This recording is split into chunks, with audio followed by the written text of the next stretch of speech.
네, 안녕하십니까. 이수여대. 혼자만 열렬히 박수 치시네. 박수 안 치면 총살당할 수도 있어요. 이제 새해가 됐는데, 새해 이제 새로운 우리 마음으로 중개사 공부를 이제 시작하시면 되겠습니다. 그래서 그 결심이 오래 가진 않을 건데, 항상 여러분들이 꾸준하게, 이제 우리 여기 학원에 오신 거는 이제 놀러 오신 건 아닌데, 이제 공부하러 오셨으니까, 이제 공부한다는 마음을 가지고, 그렇다고 해서 우리가 학교처럼 어떤 등수를, 석차를 다투는 공부를 하는 건 아니잖아요. 그래서 일정 수준 이상 올라가시면, 중개사 시험의 자격증을 우리가 취득을 하고, 또 부동산에 대한 이제 초보자 딱지는 떼는 거라고 생각하시면 돼요. 이 부동산이라는 게 이제 워낙 여러 가지 법률로 구성되어 있어서, 그 법률 관계를 이제 중개사가 되시면, 이제 전문가 과정으로 이제 입문을 하고, 그다음에 이제 실무에서 실무적인 지식을 또 많이 쌓으셔야 됩니다, 이게. 그러니까 제가 볼 때는, 저도 그렇게 전문가라고 할 수는 없지만, 조금 이제, 여러분들 좀 더 많이 안다는 입장에서 보면, 이제 법률적인 지식이 한 30% 필요하고, 실무적인 거, 한 70%의 그런 어떤 경험이 쌓이시면, 우리 이제 좋은 공직여사가 돼서, 돈 많이 버는 게 좋은 거죠. 네, 그렇게 생각하시면 돼요. 우리가 돈 많이 버는 게 목적이지, 여기 와가지고 우리가 부동산 정책 토론하고 이런 건 아니지 않습니까? 그러니까 이제 자격증 시험을 우리가 이제 합격하셔서 실무에 빨리 진출하셔가지고 실무적인 경험을 많이 쌓고, 그런 이제 일단 1차적으로 우리 이제 시험은 통과를 해야 되니까요. 그래서 그런 부분을 통해서 이제 우리가 목표를 가지고 앞으로 이제 우리 장기적인 공부 계획을 세우시면 되겠습니다. 10월 말에 우리 시험 보니까 너무 이제 급하게 갈 필요는 없는데, 그렇다고 해서 중간중간 자꾸 이렇게 쉬고 그러면 안 되니까 꾸준하게 이렇게 하루에 한두 시간 하더라도 꾸준하게 정리를 좀 하신다는 측면이 요구되죠. 자, 우리 이제 마지막 우리 금요일 날은 부동산 공법이라는 과목인데요. 이 과목 속에 우리 처음 오신 분들이 계시니까 한 10분 정도에서 15분 정도 과목 소개를 좀 간단히 드리고, 과목 소개는 다른 건 아니고, 이 부동산 공법의 특징이 부동산에 대한 규제 법률을 배우는 겁니다. 부동산에 관한 여러 가지 규제. 우리나라에 이제 부동산에 관한 규제가 법률로 구성되어 있는데 여러 개가 있습니다. 근데 한 100여 개가 넘는데, 이제 시험에 들어오셔서 이 부동산 공법이라는 과목으로 이제 만들어 놨어요. 규제하는 법률을. 근데 6개. 6개의 규제 법률만 공부를 하셔서 시험을 치셔가지고선 이제 자격증 취득할 수 있는 한 과목에 합격 점수를 우리 공법은 100점 만점에 이제 55점을 목표로 하시면 돼요. 우리 학교 다닐 때 55점이면 수미 안 갈 때 가잖아요, 그쵸? 제일 못하는 거. 근데 이제 우리 시험이라는 게 커트라인이 60점이잖아요, 평균이. 그러니까 이게 그렇게 표현을 하시면, 우리가 애들이 엄마 학원에서 점수를 봤는데 45점 맞았다고 그러면 자기는 75점 맞았는데 엄마가 막 뭐라고 했는데, 그런 거랑은 좀 수준이 다르죠. 근데 애들한테 이게 통하진 않아요. 똑같이 걔들은 어차피 100점 만점인데. 근데 이제 우리는 45점이 합격 점수, 45점 맞고도 붙은 분도 있었어요, 옛날에 시험 문제에서는. 그러니까 45점 맞는데 공시법을 70점 맞고, 중개사법을 78점, 77.5 이렇게 맞으셔가지고 하나가 남죠. 이렇게 되면 점수가 훨씬 넘죠. 이렇게 맞는 경우도 있으니까, 그러니까 이제 어쨌든 과락은 나오시면 안 돼요. 40점 밑으로 나오면 다른 거 아무리 많이 득점을 하시더라도 이제 그건 탈락이 되는 거, 시험에 떨어지시는 거니까요. 2차 과목에 이제 공법에서 55점 맞는 거는 이제 공부 양이 좀 많다 이거예요. 공부 양이. 그 이제 양이 많고, 그 다음에 이제 용어 자체가 이제 이게 행정청들이 쓰는 용어예요. 우리 행정청의 광주시청의 공무원들이 하는 업무를 배우다 보니까 굉장히 생소하죠, 우리가. 그래서 생소한 거하고 양이 많은 거, 요게 이제 가장 공법의 어려운 점입니다. 주변에서 이제 많이 이제 누가 주위에서 그러지 않습니까? 공법이 제일 어렵다, 2차 과목에서는. 공포스러운 법이다, 이렇게 얘기를 하는데, 그게까지 생각할 필요 없어. 공포스러우면 안 하면 되는 거잖아요, 그죠? 안 하면 되고, 요령껏 하는 거고, 양이 많으면 반만 공부하면 되는 거고, 나머지 반은 찍으면 되는 거잖아요. 그러니까 이제 한 줄로 쭉 찍는 방법도 있지 않습니까? 그러니까 이제 공부를 여러분들이 좀 쉽게 생각하고 접근하셔야 돼요. 이게 자꾸 무겁게 생각하면 이게 한없이 어려워지죠. 나중에는 이제 공부하다가 진짜 큰 병 걸릴 것 같다. 혈압이 터져서 죽을 것 같다라든가 아니면 그런 얘기가 암 걸린다고 그러지 않습니까?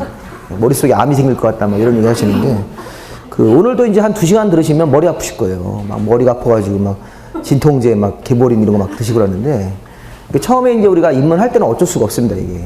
어쩔 수가 없고, 그렇다고 해서 시험에 안 나오는 거를 3시간 동안 떠올 수는 없잖아요. 시험에 나오는 걸 해드려야 되는데, 어떻게 하면 이제 가급적이면 그래서 이제 우리 1, 2월 달 강의는 그렇게 많은 내용은 안 해요. 이제 시험 문제에서 나오는 걸 하긴 하는데, 이제 기본적인 사항들을 주로 하고, 그래서 이제 그런 거를 위주로 해서 이제 55점에 맞도록 우리 이제 뭐 여름 되기 전까지, 여름이 끝나기 전까지는 어느 정도 정리를 좀 해 놓으셔야 되겠죠. 그리고 제가 이제 올해부터는 뭐 작년도 그렇게 했는데, 이 문제풀이를 좀 많이 하시려고, 문제풀이. 오늘 그 프린트본에 그 문제풀이가 있죠? 네. 그래서 보면 이제 거기 일일학습 해가지고 매일매일 이제 OX 문제가 나가실 겁니다. 이 OX 문제는 오늘 공부한 걸 오늘 확인하는 시간입니다. 이따가 이제 1시간 공부하고 그러면 이 OX 문제를 한번 쭉 풀어서 잘 이해하고 있는지를 확인하시고, 다음 주부터는 오늘 배운 거를 복습하는 측면에서 이제 기출문제를 제가 드릴 거예요. 기출문제가 이제 난이도가 하가 있고, 난이도가 이제 중이 있어요, 중. 그 다음에 상이 있죠, 상. 일단 우리 1, 2월 달은 난이도가 좀 낮은 거, 이렇게. 3, 4월 달에 기출문제는 좀 중간 정도 이상. 5, 6월 달에는 이제 상 이런 거 문제가 드릴 건데, 이런 거 굉장히 어렵습니다, 이거는. 그래도 어려운 것들 한번 해보긴 해봐야 될 거 아니에요. 해보고 이제 기본서에서 확인을 해봐야 되는 거니까, 이런 식으로 제가 이제 기출문제를 뭐 1, 2월 달에, 3, 4월 달에, 그 다음에 이거 이제 5, 6월 달에 이렇게 드리고, 그리고 공법은 따로 기출문제를 안 사셔도 돼요, 공법은. 이거 이렇게 하면 거의 다 이제 다룰 수 있으니까. 그래서 기출문제를 푸는 이유는 우리가 이제 시험 문제에서 이제 어디가 중심으로 나온다.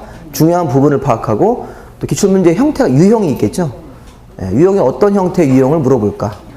그래서 그런 걸 이제 파악하기 위해서 하시는 거니까, 그러니까 이제 내가 이제 공부를 뭐 다른 과목도 마찬가지인데, 공부를 잘 하고 있는지 못하고 있는지는 문제를 풀어야 되는 거예요.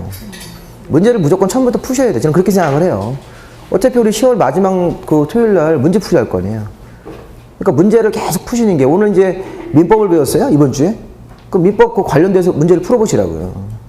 원래 이제 처음에는 이제 공부 분량을 조금 우리가 이제 조정을 하기 때문에 안 풀리는 기출문제도 있어요. 인데 그 기출문제 감은 익혀놓으셔야 된다고, 감은. 적어도 이제 우리 공법 시간에서는 이렇게 설명을 했으면 이제 그 관련된 기출문제를 좀 풀어야 될 테니까, 그 OX 문제도 기출문제고, 그 다음에 이제 다음 주에 우리 그 실제 기출문제 오리지널 기출문제를 제가 드릴 테니까, 그걸 한번 쭉 보시면서, 근데 이제 공부를 제대로 하고 있는지를 스스로 평가해 보시라고요. 그리고 이제 그 공법 공부는 일단 이렇게 많은 내용들을 벌리지 마시고 요약을 잘 하셔야 돼요. 요약을 잘 하시는 과정이 필요합니다. 그래서 요약을 한다는 거를 제가 이제 조금 이제 그 요령을 알려드리면서 진행을 할 테니까, 그 요약은 이제 해보시면 알겠죠. 어떤 식으로 요약을 할 건지를. 자, 그리고 이제 우리 공법 과목은 이 보면, 자, 부동산에 관한 규제를 다루는 법률 6개니까, 그 6개 요거 명칭, 법의 명칭 정도를 한번 보고 들어가셔야 된다고요. 그리고 요 규제하는 법은요, 이 부동산에 관한 각종 규제법인데, 자, 규제하는 법률 6개를 배우실 건데, 공법이라는 과목에 다 이제 규제하는 법을 배우는 거니까, 우리 부동산에 관해서 세금 걷는 법은 무슨 법이에요? 세법이죠? 부동산 소유자가 누구냐? 등기부라는 장부가 있죠? 등기부는 우리 공시법 시간에 그 등기부 부는 방법을 배우는 거잖아요. 그 다음에 이제 중개사가 되시면 중개사법이라는 게 있어가지고, 중개사가 이제 하면 되는 업무가 있고 안 되는 업무 같은 게 있잖아요. 그래서 뭐 이중으로 사무실을 운영한다든가 이런 거 하면 이제 현행법상 다 걸리게 돼 있지 않습니까? 그래서 그런 부분들이 중개사가 자기 업무를 보면서 할 수 있는 일, 할 수 없는 일, 이런 거는 우리 중개사법 시간에 배우는데, 근데 이제 공법은 이제 부동산에 관한 여러 가지 이제 경제 활동, 부동산에 관해서 이 경제 활동을, 자, 이렇게 출발합니다. 행정청이. 자, 우리 행정청이 일반 개인들. 자, 일반 개인들이 가지고 있는 부동산. 근데 그 부동산은 가만히 두고 있지 않죠? 돈이 되려고 하면 부동산 여러 가지 활동을 해야 될 거 아닙니까?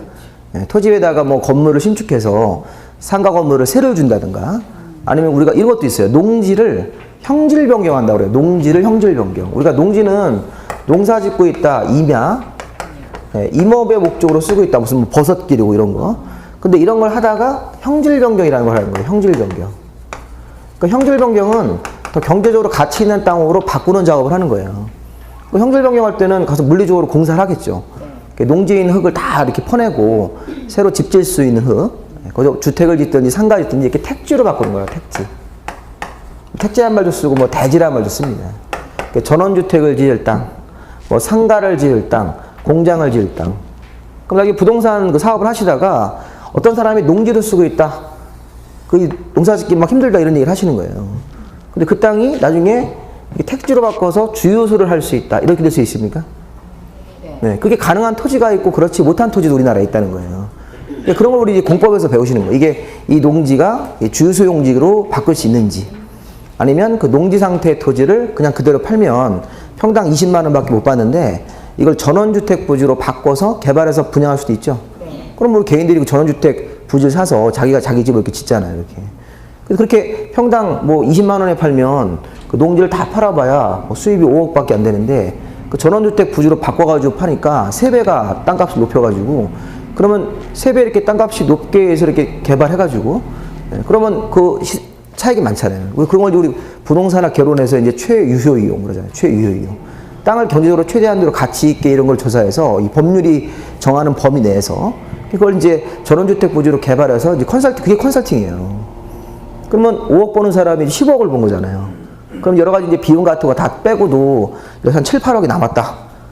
그렇죠? 네. 그렇게 되면 이제 그런 거에 대해서 이제 중개사한테 컨설팅비라는 걸 따로 준다고 이렇게. 컨설팅비는 뭐 5천만 원이 5천만 원 주고 이렇게, 그렇게 해서 우리가 중개 말고 그런 식의 어떤 수입을 올 수도 있는 거예요. 그러니까 중개는 말 그대로 이제 어떤 물건 자체를 이제 사는 사람, 파는 사람 중간에 이렇게 해서 개입을 해가지고 이제 구전을 먹는 건데, 그거는 내가 법률 공부를 해가지고 관청 가서 막 물어보는 거죠. 전원주택 바꾸려면 어떤 식의 요건이 맞는지. 그러면 이제 우리 광주시에 가서 담당 공무원한테 형질 변경 이런 거를 내가 좀 알아보고 싶다. 그러면 가서 얘기할 때 형질 변경 돼요? 이렇게 물어보면 뭐라고 그래요? 안 돼요. 이렇게 한다고요. 물어보는 방식 자체가 그렇게 어떻게 보면 무지한 거죠. 무식하게 물어보는 거예요. 돼요? 안 돼요. 이렇게 돼요. 그러니까 근데 이게 요건을 갖추면 될 수 있는 토지가 있다고요. 그런 걸 이제 공법에서 배워가지고, 이게 이제 어떤 토지인데, 우리 법에는 이렇게 하면 이게 바뀐다고 돼 있으니까 이게 맞냐 이렇게 가서 물어봐야 되는 거죠. 그러니까 우리가 관청 가서 물어볼 때는 그냥 물어보시면 안 되는 거예요. 은행 가서 돈 찾는 게 아니잖아요. 네, 은행은 서비스 친절하게 주지 않습니까? 근데 행정청도 요즘에 많이 친절해졌는데, 근데 이거는 행정처에 갈 때 내가 공부라고 하셔야 돼요. 법원 갈 때는 공부하고 가셔야 되는 거예요. 네, 법의 세계로 들어가려고 하면 기초적인 법률식을 알고 가야지. 그래야지. 안 그러면 나중에 이 법원에서 그 일하시는 공무원들한테 굉장히 이제 불친절함을 경험합니다. 왜냐면 그분들도 너무 바빠 죽겠는데 와가지고 전혀 이렇게 아무것도 없는 사람이 물어보면, 그럼 이제 그 사람들이 이제 바쁘니까, 그 사람도 사람이잖아요. 바쁜 업무가 많아 죽겠는데 와가지고 뭐가 돼요? 막 뜬금없이 이렇게 물어보면 당연히 그거는 좀 그렇게 하면 안 된다는 거를, 물론 이제 일부 공무원들 중에서 이렇게 친절하게 하시는 분도 있어요. 대부분 이제 얼마 안 된 사람들 공무원. 네, 그 신입들은 잘 모르잖아요. 뭐가 뭔지. 그러니까 무조건 이제 의욕만 앞서가지고 내가 이제 이한몸 공직에 봉사하겠다 이런 인간들이 있어요. 처음엔 잘 모르니까. 그럼 이제 그 사람들이 이제 한 6개월 지나고 나면 이게 아닌데 싶은 생각이 들죠? 네. 그런 생각이 드니까 이제 그 현실을 이제 알아야 돼요. 그래서 이제 선배들이 가만히 내비두잖아요. 네가 한번 해봐라 이렇게. 나도 옛날엔 그랬다. 그러니까 이제 그게 선배들의 그 짬밥 같은 게 어떤 특정 분야에서는 이제 작용을 하는 거죠. 그래서 이렇게 하고 나면 이제 선배 말을 듣게 된다고요. 안 그러면 자기가 불편해지고 굉장히 힘든 일이 많이 경험을 하니까. 그래서 이제 뭐 그런 식으로 사회가 돌아가는 것 같긴 한데요. 어쨌든 간에 이 공법이라는 영역은 행정청에 가서 우리 행정청들이 하는 업무를 미리 파악하고 이런 작업을 통해서, 그래서 이제 이게 공법을 해야 되는 이유입니다. 이유. 이 공법은 이렇게 행정청하고 소통하기 위한 언어니까 그냥 지겹더라도 하시는데 또 시험도 또 이게 있으니까. 그래서 이제 이 공법을 잘 배워두시면 나중에 다른 분야가도 거의 비슷해요. 다른 분야. 부동산 분야 말고 내가 무슨 뭐 전기 쪽 사업을 한다 그러면 전기 쪽도 거의 비슷해요. 규제가. 무슨 뭐 인허가 같은 거 받고, 무슨 행정청이 계획 만들면 계획 지켜야 되고, 대부분 다 그래요. 그 우리나라 무슨 뭐 핸드폰 관련 사업 있죠? 이런 거 보면 다 정부가 이렇게 무슨 계획 수립하고 무슨 인허가 받고 다 이런 거라고요. 그러니까 이게 우리나라 그 행정의 체계가 거의 비슷해서, 다만 분야가 이거는 토지 분야, 건물 분야, 이건 아니 무슨 뭐 일반 뭐 물건을 만드는 제조업 분야, 이게 다 틀린데 거의 어쨌든 간에 그 기본 맥은 비슷하니까 나중에 다른 사업 하실 때도 이 공법이라는 걸 배워두시면, 그래서 뭐 개인적인 사견으로는 꼭 필요한데 여러분들 공부하시는 입장에서는 이제 너무 좀 어려워요. 처음에 아무것도 모르는데 와가지고 이런 딱딱한 걸 배우려고 할 테니까 처음에는 아예 기대를 하지 말고 들으셔야 돼요. 아무것도 모르고 할 수도 있다 이런 생각을 가지고 들으시면 돼요. 나 왔는데 오늘 수업 시간 한 3시간 반 들었는데 뭐 했냐 해가지고 이럴 수도 있어요. 충분히 그럴 수 있는데 그게 이제 또 이렇게 반복이 되고 하다 보면 3, 4월 달은 그보다 조금 낫다고요. 이렇게. 그리고 또 우리 학교에서 이제 좀 법 공부를 하신 분들은 좀 빨리 받아들이시고, 또 남자분들은 이 공법을 이제 회사에서 업무 보시다가 이런 쪽 업무를 이제 담당하시는 분이 계시면 상대적으로 유리하시죠. 아, 이게 대충 그렇게 돌아간다는 거는 아세요. 현장 경험으로. 근데 이제 이런 걸 전혀 안 하신 분들은 좀 처음에는 이제 굉장히 어렵습니다. 그럼 이제 제일 먼저 할 일은 뭐냐면 이 규제하는 법률 6가지를 좀 배워보고 이 행정청이 이 6가지 법을 그러니까 집행을 한다고요, 집행. 이 법을 집행을 해서 우리 일반 개인들이 가지고 있는 이 부동산에 관한 여러 가지 경제 활동을 이제 규제를 하는 거죠. 부동산에 관한 여러 가지 활동 자체를. 자, 그럼 이제 이런 거예요. 이 행정청이 누구냐, 이거부터 먼저 좀 우리가 간단하게 확인을 하십니다. 자, 우리가 뭐 지난달에 공부하신 분은 하셨는데, 행정청 그러면 우리나라는 행정청은 행정조직의 장들이에요. 우리나라 행정조직의 장.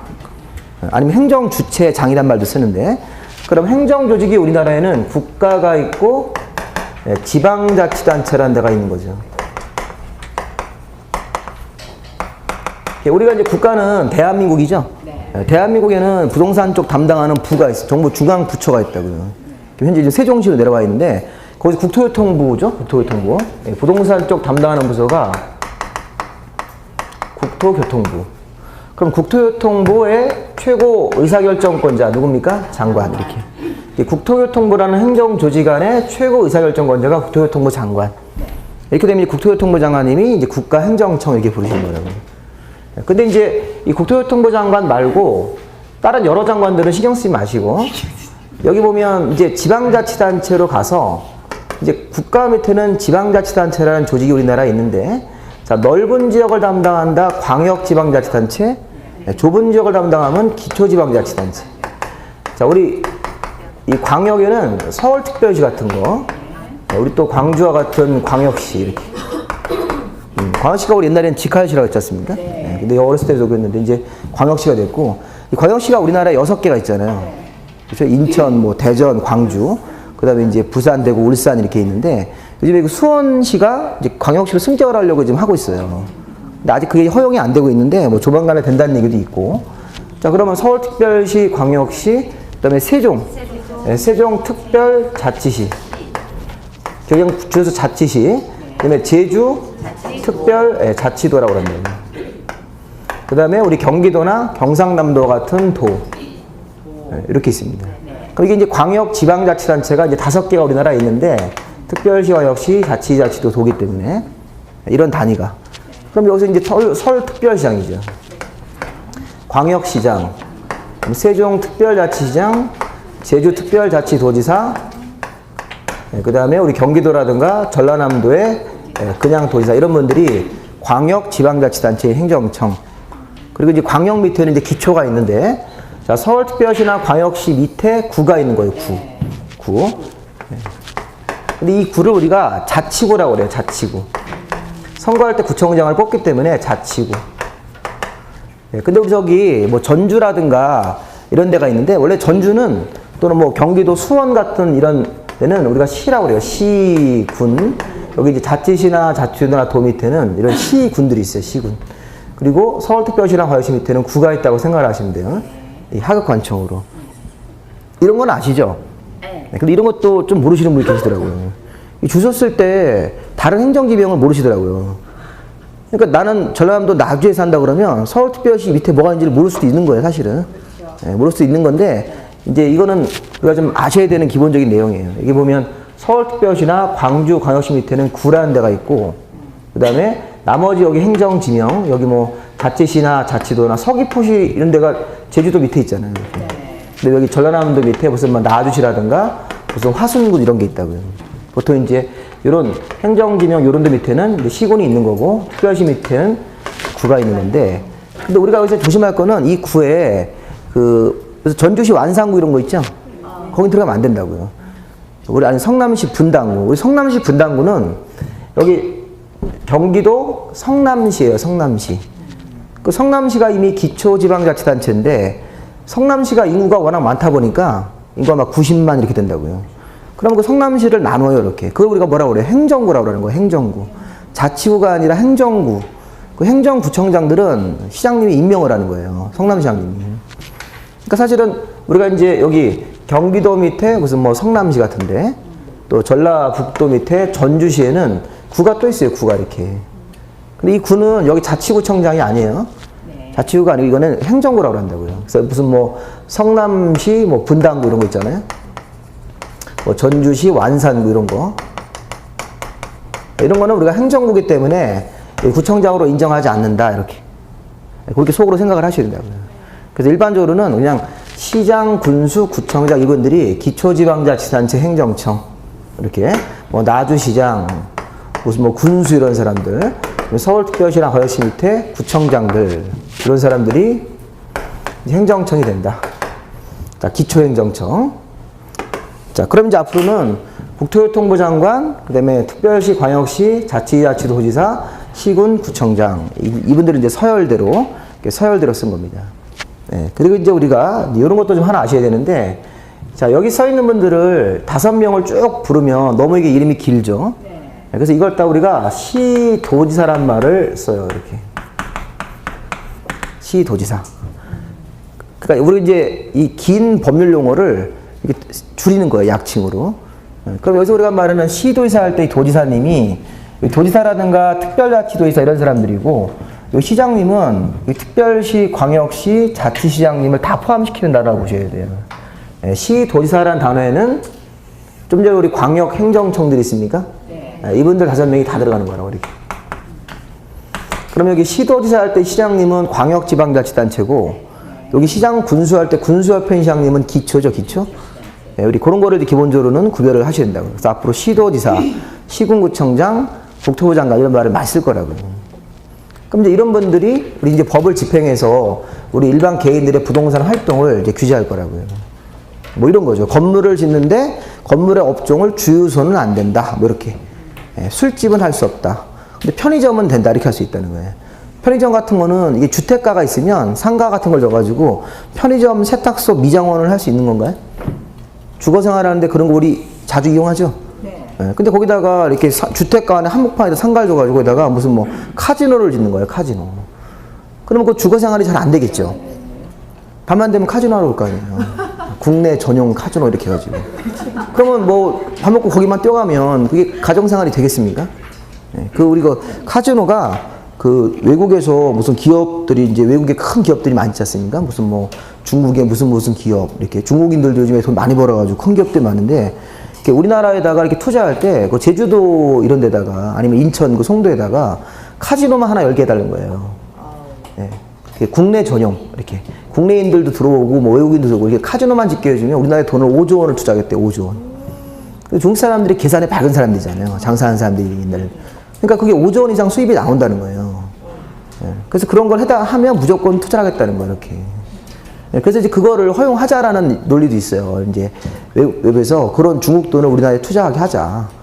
네. 카지노 같은 걸 해주면서 그러면 이제 거기다 뭐 송도에다 새로 다리도 하나 놔주고 막 이런다고 하더라고요. 중국 사람이 투자해서.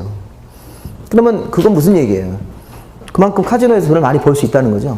그렇게 이제 사행사업이라는 게 그렇게 이제 굉장히 무서운 거죠. 이게 멀쩡한 사람도 이제 그쪽에 한번 물들면 헤어나지 못하게 하는 건데, 근데 이제 그거를 이제 찬성하는 논리는 그렇게 중국 사람들이 이게 투자하면 이게 안보에 도움이 된다는 얘기를 하는 거예요, 안보에. 북한이 이렇게 함부로 그런 도발을 못 한다, 이렇게. 중국 이렇게 눈치를 좀 보고 그러는 게 있으니까. 서울에 중국 사람들이 많이 건물을 사놓고 중국 이런 거 하면 거기다 포를 써가지고 터트려? 그러면 중국에서 뭐라고 하겠어요? 중국에서 가만히 있지 않겠죠.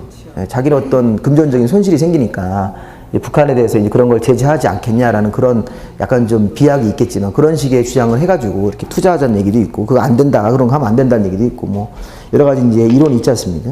항상 그런 거 가지고 맨날 싸우는데 우리 입장에서는 이제 부동산이라는 게 좀 이렇게 좀 경제가 활성화돼야지 부동산 사업이 잘 되니까 부동산이라고 하는 것은 무슨 뭐 이렇게 좀 환경보호하고 이런 거랑은 좀 거리가 멀어요. 환경보호하고 이런 거 하면 부동산이 거의 8일 날립니다. 하루에 전화 한 통 한다고요. 부동산이라는 건 자꾸 이제 개발을 해주고 광주 구도심권이 재개발 사업이 한번 들썩해주고 그렇게 하면 이제 부동산에 대한 가치가 맨날 그거잖아요. 최유효 이용. 그게 가격 올리라는 거예요. 쉽게 얘기하면 가격 올려서 그 땅을 보다 가치 있게 쓰자 이런 식의 얘기를 하고 있는 겁니다. 그래서 이제 지금 우리는 이렇게 행정청의 이 내용들을 쭉 보시면서 이제 국가행정청, 광역, 기초행정청 이런 분들을 쭉 보시면서 특히 여기 5명은 우리가 시도지사라는 말로 이렇게 줄였습니다. 이렇게 자, 그리고 이제 6가지 법을 한번 볼까요? 6가지 법의 이름. 요거 보고 바로 우리가 첫 번째 법률로 들어가시면 되겠는데, 자, 국토의 계획 및 이행에 관한 법률부터 시작을 하는데, 자, 우리 요거는 우리 기본서가 잘 나왔는데, 자, 기본서에 우리 첫 번째 보시면 그 앞쪽에 이게 페이지는 표시가 안 돼 있는데, 그 수험 대책 뭐 이런 데만 보세요. 뭐 차례를 보셔도 되는데, 수험 대책이라는 부분 보세요. 그 수험 대책 해가지고 뭐 쭉 써 있습니다. 그쵸? 그 뭐 총평도 있고 뭐 쭉 써 있잖아요. 그 나중에 이제 그런 거는 지금 읽어봐야 무슨 말인지 잘 몰라요. 뭐 체계도가 뭔지도 모르고 잘 몰라요, 사실은. 체계도 처음 보시면 얼마나 복잡한지 아세요? 하나도 안 체계가 잘 안 잡힌다고요. 그러니까 이런 건 이제 저자의 주관적인 생각이니까 그런 거 보지 마시고, 그 출제 비율 그런 거 보세요. 출제 비율이 국토의 계획 및 이행에 관한 법률에서 12문제가 나오는 거예요. 국토의 계획 및 이행에 관한 법률에서 이게 이제 매회 똑같아요. 12문제 이렇게 나오죠. 예. 그럼 이제 처음에 우리 공부하실 때는 야, 처음에 나오는 법의 이름이 국토의 계획 및 이행에 관한 법률이다. 이렇게 일단 법의 이름을 확인하시고, 예, 그 법의 이름이 국토계획법이라고 하시는 거예요. 국토계획법. 줄여서. 자, 국토계획법은 40문제 중에서 12문제가 나오고, 우리가 이제 이번 달, 다음 달 공부할 때 8주에서 4주를 공부하실 거예요. 4주 동안 이 국토계획법을 열심히 해 놓으셔야 된다고요. 이게 이제 가장 기본이 되는 법률이기 때문에. 그러면 국토계획법은 야, 뭘 규제하는 거냐? 뭐 규제한다고 그랬는데, 자, 우리나라 전 국토의 토지, 국토니까 토지죠, 토지.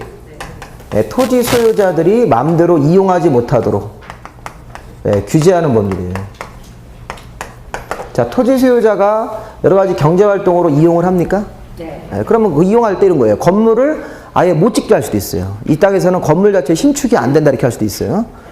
또 건물을 짓는데 5층까지만 져라. 건축주는 10층 짓고 싶은데 5층까지만 짓게 할 수 있고, 또 건물의 업종도 제한할 수 있을까요? 그럼요. 업종. 이게 다 국토계획법에서 하는 거예요. 토지에서 건물 같은 거 지을 때는 건물 아예 원천적으로 못 짓게 할 수도 있고, 아니면 건물을 짓는데 10층짜리 건물을 건축주는 원하지만 5층으로만 져라 이렇게 할 수도 있고, 그 다음에 건물을 졌는데 그 안에 들어간 업종이 뭐 세탁소나 미장원은 된다. 근데 뭐 주유소라든가 뭐 유흥업소 같은 건 안 된다. 이렇게 규제할 수 있습니다. 다 이게 토지에 대한 여러 가지 경제 활동 규제하는 거죠. 네, 이렇게 된 겁니다. 그래서 이제 이 국토의 계획 및 정식 이름을 보면 이용에 관한 법률은 그렇게 얘기하시면 돼요. 국토계획법을 한마디로 얘기하면 토지에 대한 각종 이용 규제. 그래서 국토의 계획 및 이용에 관한 법률. 우리나라 모든 국민들은 이 국토계획법이라는 기본 규제를 다 받는 거예요. 우리가 좀 몰라서 그렇었지. 자, 이제 그 다음에는 도시개발법이라는 법이 있나요? 네. 네, 도시개발법. 그 다음에 도시 및 주거환경 정비법 이런 법이 있습니다. 자, 일단 도시개발법은 시험 문제가 6문제가 나오고, 이렇게 문항수 한번 쓰시면 되겠고, 또 하나는 도시 및 주거환경 정비법. 도시 및 주거환경 정비법은 우리 간단하게 그냥 정비법이라고 하셔도 돼요. 정비법. 이렇게. 정비란 말이 포인트이기 때문에. 자, 이것도 6문제.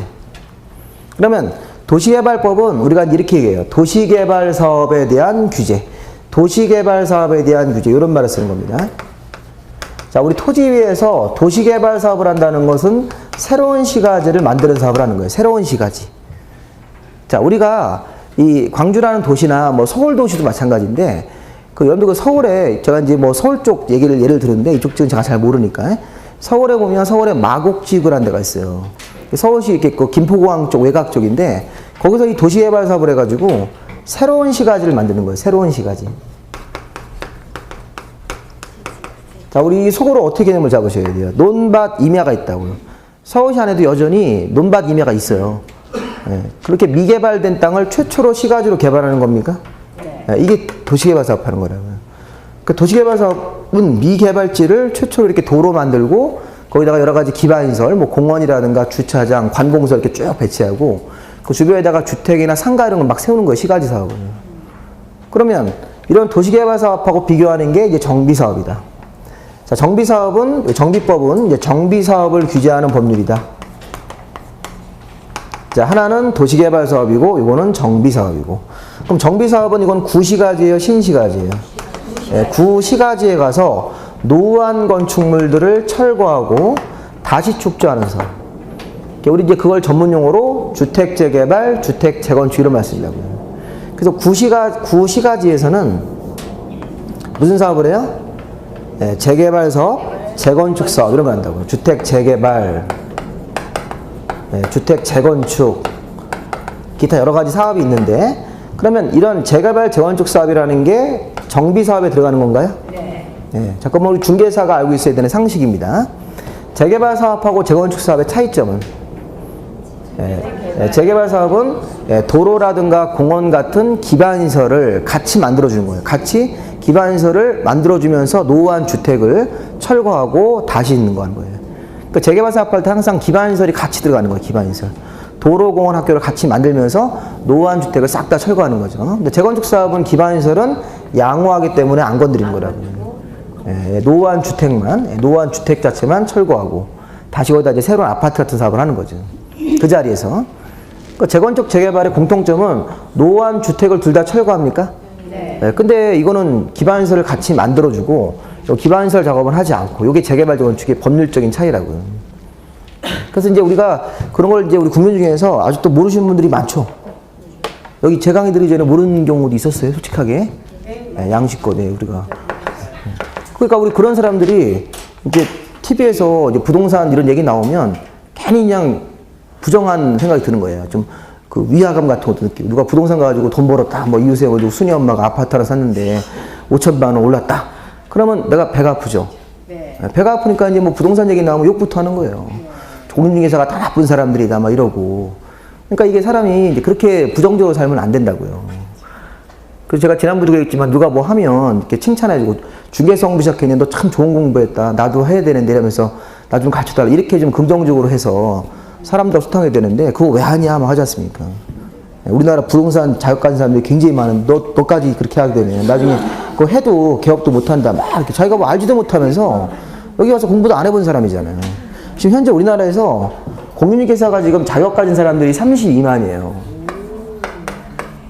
전 자격 있는 분들이. 근데 잘 보세요. 32만 중에서 개업 공인중개사가 개업 중개사들이 개업 중개업자들이 9만이에요. 9만. 여기 소속 공인중개사. 소속 공인중개사입니까? 이게 지금 현재 6만 정도 이렇게 추정을 해요. 이렇게. 겨울 작년도 30만인데 작년도 우리 2만 명 더 추가해가지고서 뭐 대충 32만 뭐 이렇게. 그러면 여기서 15만 현재 지금 현업 봉사하고 있는 거죠? 네. 나머지는 뭐예요? 대기 상태죠? 네. 그럼 저도 지금 자격증 있는데 강의하고 있잖아요. 근데 문제는 이런 얘기를 하는 거야. 작년도까지는 30만에서 이제 2만 명이 추가됐으니까 작년도 시험 합격하신 분들이 2만 명이라고 해요. 2만 몇천 명인데 2만 명이라고 하고 그러면 이런 얘기를 하는 거예요. 중개사 협회에서 지금도 중개업자들이 너무 많아서 경쟁이 치열한데 2만 명을 또 뽑으면 어떡하냐 새로. 근데 잘 보세요. 2만 명이 다 개업하는 거예요? 그게 아니잖아요. 지금 9만 명을 개업했는데 보세요. 그럼 이게 9만 명이 현재 개업한 사람이더라고요. 이 사람들은 소공이니까. 그러면 개업한 사람들이 이 상태에서 폐업하는 사람이 생깁니까? 네, 폐업하는 숫자가 9,000개라고 9,000개. 9,000개. 그 다음에 신규로 들어온 사람이 10,000명밖에 안 돼요. 그럼 여기 2만 명이 합격해도 보통 우리 뭐 재작년에는 그때는 15,000명 합격했다고요. 그게 작년도 통계입니다, 이게. 재작년 통계. 작년도 통계는 아직 안 나왔고. 그럼 재작년에 우리가 2015년도 이렇게 연초부터 연말까지 폐업한 사람이 몇 명? 9,000명. 이 경쟁에서 떨어진 사람들이죠. 부동산 열어놓고 아침에 12시에 문 열고 이런 사람도 있지 않습니까? 그 저녁 때 갈 때 8시에 문 닫고 집에 가버리고. 술 먹고, 오늘 술 먹어야 된다고. 동창 애들 모임 있다고 그래가지고. 그러면 이게 이렇게 되면 사업이 안 될 거 아니에요. 사업이라는 게 그 사업에 전력을 해도 지금 안 돼. 그럼 그런 사람들은 다 도태돼서 나가는 거예요. 사무실 임대료도 못 내고. 그럼 새로 진입하는 사람들. 그럼 이게 실제 늘어난 건수는 순 건수는 1,000건 증가했죠? 네. 9,000명 나갔는데 10,000명. 그래서 우리가 2015년도에 15,000명이 새로 이렇게 자격증을 따도 대부분 다 이 개업을 하려고 준비하고 있거나 소공으로 들어가는 거죠. 실제 협회가 그런 거를 강구한다고요. 실제 늘어난 건수는 1,000건, 1,000개밖에 안 늘어났어요. 그러니까 15,000명 합격해도 실제 늘어난 중개업자는 1,000명. 실제 개업한 사람들이. 이게 폐업하고 새로 오는 사람들의 이게 그거를, 그러니까 이렇게 통계를 봐야 된다고요. 근데 뭐라고 그래요? 야, 30만 명에서 15,000명, 2만 명을 또 뽑으면 어떡하냐. 2만 명이 다 개업해가지고 경쟁이 치열하다. 이게, 그러니까 사람들이 어떤 자료를 볼 때 제대로 안 보는 거예요. 실제 늘어나는 개수는 1,000개밖에 안 늘어났는데. 그래놓고 뭐 부동산을 뭐 중개업자를 많이 뽑았네. 이렇게 많이 뽑아서 우리는 어떡하냐. 막 이러면서 협회가 뭐 국토부에다가 뭐 이렇게 중개사 인원을 좀 줄여달라 뭐 이런 얘기를 한다고. 그러니까 우리 입장에서는 그런 얘기 나오면 좀 놀라잖아요. 시험을 막 갑자기 뭐 15,000명 뽑다가 갑자기 3,000명을 뽑겠다 이렇게 딱 발표해버리면 그럼 이제 가서 데모할 일밖에 없는 거예요. 왜 작년하고 똑같이 안 하냐 이렇게. 그러니까 국토부도 이걸 못 줄여요. 줄이더라도 조금씩 줄이고 줄이는 건 또 이렇게 뭐 2020년부터 하겠다 이런 식으로 얘기한다고요. 현재 주택관리사 시험이에요. 주택관리사 시험을 인원을 줄인다는 얘기 좀 하더라고요. 그때 2020년부터 이제 인원을 조정한다는 얘기 나왔어요. 지금 당장하면 이제 주택관리사 공부하시는 분들이 막 화를 내니까 항상 그런 거라고요. 그러니까 우리는 지금 뭐 앞으로 뭐 시험 보러 한 5년은 볼 거니까 이게 그러면 뭐 많이 보면 5년까지 볼 수 있긴 한데 그런 분도 계시긴 한데 우리 학원에 왔으면 이제 1년에 붙어야죠. 1년 만에 딱 그러려고 학원 나오시는 거예요. 학원 나오셔가지고 이렇게 뭐 나는 1차만 하고 내년에 2차 하고 이런 생각을 하지 마세요. 이렇게 1년에 다 따려고 나오는 거고 동영상 하신 분들은 좀 불가피하게 시간이 없으니까 1, 2차를 나눠서 할 수 있고 또 책만 사서 그냥 이렇게 있는 분들도 있죠. 네, 그런 사람들은 한 10년 공부를 하셔야 되는 거예요. 그래서 이제 이게 협회가 중개사협회가 오히려 역발상을 하셔야 돼요. 중개사들도 많이 뽑아야 된다고요. 현재 32만이 자격증이 있는데 이 사람들이 50만이 되고 나중에 100만이 된다고. 100만. 이렇게 많으면 이거는 이제 뭐가 되는 거예요? 이익단체 되는 거죠. 중개사가 100만이 되고 그러니까 중개사가 100만 되더라도 실제 제가 개업한 사람은 많아봐야 뭐 15만 개밖에 안 될 거라고요. 그러니까 이 자격증은 그냥 갖고 있으면 되는 거예요? 아니죠. 아니 갖고 있어서도 갖고 수도 있잖아요, 저처럼 이렇게. 그래서 이제 제가 나중에 개업할 수도 있고 이런 거니까. 그리고 부동산이라는 것 자체가 이제 이렇게 대기 상태로 있다가 나중에 개업한다는 걸 생각을 가지고 있으면서 공부는 된 거죠, 공부. 네, 전문직은 싼 거라고요. 그래서 이제 상황이 되면 지금 이제 아직 아기가 어려서 내가 개업을 못 하지만 이런 경우 있잖아요. 그러니까 이런 경우를 시장에서 다 보고를 하면 실제 개업자 수가 이렇게 많지 않을 거라고요. 이렇게 되면 나중에 중개업자들이 이제 영향이 커서 뭐 정시하신 분들한테 압력을 줄 수도 있고 이렇게. 이제 우리가 이렇게 좀 생각을 하고 협회가 좀 중개사 인원을 더 많이 뽑고 우리가 자격증이라고 하는 거는 우리가 뭐 물론 이제 뭐 변호사라든가 제 생각에는 변호사 더 많이 뽑아야 돼요. 변호사 인원수가 지금 10,000명이 안 돼요. 변호사는 인원이 10,000명이 되고 뭐 판검사 수 해봐야 몇천 명밖에. 그러니까 판사님 그렇게 일이 많은 거라고요. 지금 판사 수를 2배 늘려보세요. 지금 공부 잘하는 사람들이 판사가 못된 사람들 많죠. 네. 지금 판검사 하는 사람들 인원을 절반 이렇게 지금 절반인데 그거를 2배로 늘려주시면 그렇게 되면 그분들 업무가 훨씬 더 뭐가 된다고요? 줄어들죠. 네. 그러면 훨씬 더 정확한 판결이 나올 수도 있는 거예요. 이게 업무가 과중하다 보면 판사가 제대로 이걸 안 하는 경우도 많아요. 판결문 같은 거. 검사도 너무 일이 많잖아요. 그러니까 우리가 다 법률 서비스인데 그래서 그런 취지로 좀 많이 뽑으라. 변호사도 많이 뽑고 그러면 가격이 다운되는 거예요. 가격이. 근데 변호사 기존 사람들은 그런 걸 싫어하죠. 우리가 수임료가 지금 최소한 500인데 그게 200으로 떨어지는 게 싫은 거예요. 기득권 지키려고. 자기들끼리 해먹자는 게. 뭐 의사도 다 마찬가지예요. 의사 같은 사람들도 충분히 공부를 시켜서 많이 배출하면 된다고. 알아서 경쟁하라고. 일정 수준만 되면 다 배출시키는 거예요. 치과 의사들도 일정 수준만 되면 다 배출시키는 거예요. 네. 근데 우리나라는 기존에 있는 사람들이 안 된다. 이렇게 딱 자기 걸 지키기 위해서. 왜냐면 지금도 그 사람들 그러니까 경쟁이 싫은 거죠, 경쟁이. 경쟁하면 피곤하니까. 네. 그러니까 이제, 근데 앞으로는 경쟁 사회가 안 될 수가 없어요. 우리 애들을 나중에 기를 때도 경쟁에 이렇게 노출시켜야 된다고요. 경쟁을 피해 살고 싶으면 어디 가면 돼요? 저 강원도에 산이라든가 저기 우리 뭐 전라남도 무인도 이런 데 가가지고 혼자 사시는 거예요. 낚시해서 이렇게 먹고. 네. 그 생활이 어디까지 가겠어요? 사람이 사회적으로 소통을 해야지 사는 건데. 그러니까 이제 도시에 살면 경쟁은 피할 수 없는 건데 자꾸 경쟁을 안 하려고 하는 거예요, 사람들이. 그래서 경쟁을 해야 되는 거예요. 해서 돌파해 나가야죠, 그거를. 그렇게 살아야지 되지 않을까? 경쟁은 굉장히 피곤한 겁니다. 피곤하고, 뭐 학원 교수도 강사들끼리 경쟁도 하고, 또 학원 자체도 경쟁을 하는 거예요. 여기 학원에 왔으면 품질 좋은 강의를 듣는다 아니면 딴 학원 가는 거예요. 과감하게. 그렇게 생각하면서 해야지 또 학원 강사하는 사람들도 최선을 다해서 강의해주고 그런 거 아닙니까, 이렇게? 그런 게 안 되는 사람들은 시장에서 퇴출되는 겁니다. 퇴출되는 게 그게 맞는 사예요. 그래야지 우리가 좀 발전된 사회. 이런 사회는 근데 좀 각박하죠. 근데 퇴출된 사람이 이제 굶어 죽진 않게 복지는 해준다고, 복지. 굶어 죽으면 안 되지 않습니까? 그래서 이제 그런 거는 있겠지만 최소한의 보장은 해주지만 자기 인생은 자기가 개척한다는 생각으로 이렇게. 그래서 이게 군대에서 정신교육하는 거 같죠?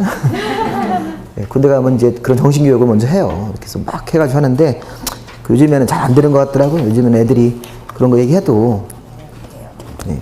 자, 어쨌든 지금 중요한 거는 이제 우리 배웠는데 지금 이제 법을 쭉 배우다가 다시 이제 법적으로 들어오셔서 자, 우리가 도시개발법이라는 것은 새로운 시가지, 정비법은 구시가지를 정비하는데 우리가 이제 부동산 중개업을 하시다 보면 이 정비사업하는 이런 재개발 아파트를 중개할 수도 있고 이런 도시개발 사업이라는 새로운 시가지 만드는 사업 이런 걸 할 수 있으니까 이런 거에 대해서 중개하실 때 자, 그러면 이제 그런 거에 대한 법을 좀 이렇게 확인하신 다음에 이제 농지법이라는 법이 있어요. 농지법. 그 농지법이 시험 문제 2문제 나오죠? 이게 별로 중요하지 않으니까 농지에 대한 각종 규제 이렇게 생각하시면 되겠습니다. 농지에 대한 각종 규제. 자, 이제 문제는 건축법하고 주택법입니다. 우리 지난주에 우리 마지막으로 배우셨는데 건축법하고 주택법은 사실은 요 4개는 토지에 대한 규제예요. 토지. 국토계획법, 도시개발법, 정비법, 농지법은 토지에 대한 각종 규제고 자, 이번에 이제 건물에 대한 규제예요. 건축물. 자, 우리 건축물은 주택도 건축물이고 상가도 건축물이고 교회도 건축물이에요. 건축물의 종류는 여러 개가 있습니다. 호텔도 있을 테고. 근데 자, 우리나라에서 모든 건축물들은 자, 건축이라는 걸 해요. 건축. 뭐 신축 같은 거 생각하시면 돼요. 신축, 뭐 증축도 있고 그런데 건축물을 새로 신축을 할 때는 안전하게 건축을 해야 되죠. 예, 안전하지 못하면 우리 대표적으로 삼풍백화점이 이 건축법을 대표적으로 위반한 건물이에요. 그래서 건축물을 건축할 때는 여러 가지 안전 문제라든가 여러 가지 이 사항들을 건축법에 따라서 규제를 받는다. 자, 우리 건축법에서는 건축 허가라는 행정 절차가 있습니다. 자, 우리 공법에는 이렇게 허가라는 말, 무슨 뭐 인가라는 말, 승인이라는 말을 이제 앞으로 계속 배우실 거예요. 근데 그런 거 나오면 어떤 원칙이 없어요. 허가든 승인이든 인가든 관청한테 가서 사전 심사를 받는 거예요. 사전 심사. 내가 건물을 신축하려면 설계도를 준비해야 됩니까? 네, 설계도 같은 걸 준비해서 내가 이 설계도로 건물 줘도 됩니까? 이렇게 허가 신청을 내야 된다고요. 그래서 이 건축 설계도가 건축법에 들어가는 여러 가지 그 규제가 있다고요. 그거를 잘 지켰으면 건축 허가를 내주는 거라고요. 네, 그래서 이렇게 건축 허가를 받고 건물을 짓는 것이 건축법의 핵심이 된다고요. 네, 근데 이제 이런 사람들 있죠. 건축 허가를 설계도를 내 가지고 받았는데 설계대로 제대로 안 하면 공사 안 하는 사람도 있습니까? 네. 네, 그럼 그런 사람들은 나중에 처벌한다고요. 네, 그래서 그거 감시하라고 중간에 감리자가 있어요. 감리자. 건축 허가 받고 공사할 때 공사 현장에서 감시하는 사람이 있습니까? 네. 네, 감리자. 근데 감리자를 막 이렇게 뇌물로 매수해가지고 이 부실공사를 눈 감아달라 막 이래가지고 나중에 그래서 건물이 완공됐는데 그 건물이 무너졌어요. 이렇게. 네, 그럼 뭐 건축주, 시공하는 사람, 감리자 다 잡혀 들어가는 거예요. 경찰서에 가가지고 그 위법사항이 있는지를 확인해가지고 다 이제 구속시켜 버리는 거죠. 이렇게. 우리 이제 그런 게 있는데 좀 이게 우리가 이제 이런 뭐 삼풍백화점이라든가 어떤 건물이 붕괴되면 큰 사고니까 국민들이 막 뭐 또 안전한 사회를 이런 일 막 하면서 여론이 안 좋아지면 그 해당되는 사람들은 다 구속시켜버려요. 우리나라는 그런 게 있어요. 원래 사람들 구속하는 거는 큰 죄를 범했을 때 그 구속의 원칙이 있는데 우리나라는 그런 게 안 지켜져요. 사회적으로 여론이 안 좋으면 다 구속시키는 거예요. 일단 구속시켜 놓고 이제 국민들의 감정을 살짝 보는 거죠. 그 여러분 영원한 제국이라고 있습니다. 영원한 제국? 그 안성기 나오는 그게 있었잖아요. 그거 원작자가 지금 구속돼 있잖아요. 그 원작자가 이대 교수님 아니에요. 정유라, 뭐 학점 이런 거 학사관리 제대로 안 했다고. 근데 대학교에서 우리 선생님들이 학점은 잘 주는 선생님이 있지 않습니까? 근데 그게 정유라기 때문에 구속돼 있는 거라고요. 그러니까 이거는 조금 문제가 있어요. 그러니까 대학 교수님이 지금 학점 잘 줬다고 구속돼 있는 거거든요, 지금. 지금 그런 상태예요. 그러니까 그거는 그분이 이제 무슨 이제 그런 거는 사실은 학교 교내에서 이제 학칙으로 처벌하는 그 정도인데 뭐 이게 여론이 안 좋으니까 특검에서 구속을 시키는 거예요. 근데 그분이 제가 그거예요. 학사 관리 못했다고. 물론 이제 더 캐내려고 하는 그런 측면이 있긴 하겠는데 현재 좀 밝혀진 제목은 그거예요. 그래서 이제 그런 부분들이 이제 공정하게 재판을 해서 이제 드러나겠죠. 이렇게 보면 뭐 그런 부분도 있어요, 사실은. 어쨌든 간에 건축법은 이렇게 기본적으로 건축을 할 때 건축허가를 받는다. 그런데 이제 이게 있습니다. 여기 주택법. 자, 우리 건축법 옆에는 이 건축법은 시험 문제가 이제 7문제가 나와요. 근데 주택법이라는 법은 왜 만들었을까요? 주택법. 자, 우리나라 주택을 짓는 건설업자 중에서 30개 이상 주택. 자, 30개 이상의 주택을 짓는 사람들만 따로 관리하기 위해서. 자, 이게 주택을 신축하는데 30개 이상 주택을 신축하는 사람들이 있습니까? 네. 이 사람들은 대부분 다 업자들이에요, 업자들. 우리나라 주택을 지어서 30개 이상을 한 번에 공사해가지고 이걸 팔아요. 분양을 하죠, 분양. 돈 벌려고. 그러면 주택법에 적용을 받는 30개 이상 주택을 신축하는 사람들은 여기서 주택법에 따라 건축허가가 아니라 사업계획 승인이라는 더 까다로운 행정 절차를 받는 거라고요. 자, 우리 건축법은 건축허가라는 행정 절차가 있습니까? 네. 뭐 할 때? 건물을 건축할 때. 이 건축은 신축 생각하시라고 할 때, 신축. 내가 주택을 신축하든 상가를 신축하든 교회를 신축하든 모든 건물들은 건축허가라는 걸 받는 거예요. 그런데 주택은 몇 개? 30개 이상 주택을 신축하는 사람들이 있다. 그 사람들은 업자다, 업자. 그럼 업자들은 돈 벌려고 하는 사람들이죠? 네. 이런 사람들은 따로 관리하려고 사업계획 승인이라는 절차를 만들어서 또 규제를 까다롭게 심사하겠다는 거예요. 그럼 자연스럽게 건축법은 29개죠. 29개 이해합니까? 네. 이런 사람들만 건축허가를 받는 거예요. 근데 상가나 공장 이런 것들은 그냥 다 건축허가예요. 상가나 공장 이런 거는 주택법하고 하등 관련이 없는 거예요. 그래서 우리나라에서는 건축물을 신축을 하려면 일단 관청 가서 뭘 받아야 돼요? 건축 허가라는 걸 받으셔야 되는 거예요. 건축 허가 받을 때 여러 가지 이제 그런 걸 배우시는 거예요.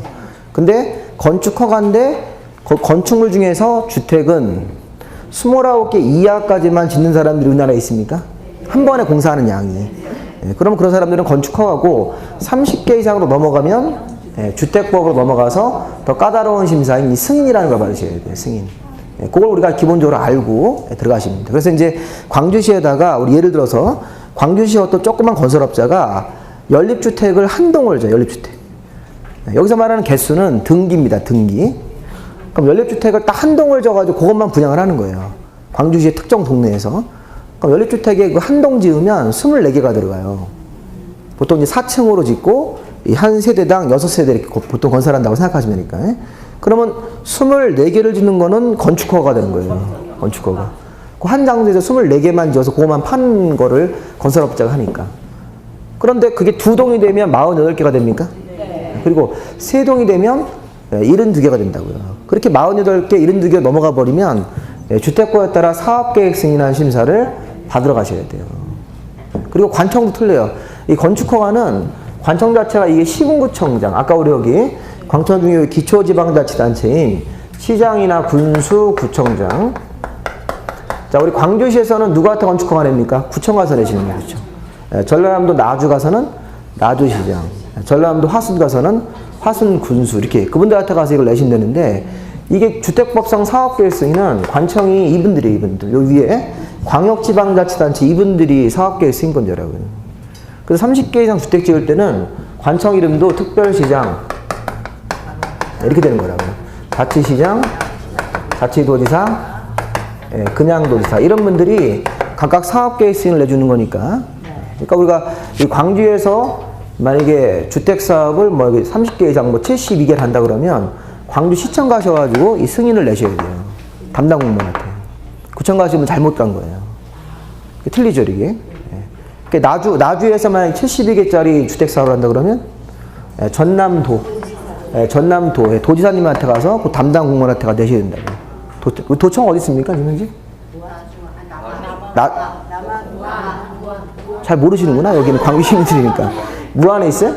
그래서 무안 가셔야 된다고요. 나주시에서 주택사업 하는데 무안 가서 도청 가서 신청하셔야 된다고요. 그러니까 이렇게 해서 이제 우리가 이런 기본적인 이제 건축에 대한 규제, 토지에 대한 규제 잠깐 쉬었다가 보도록 하겠습니다.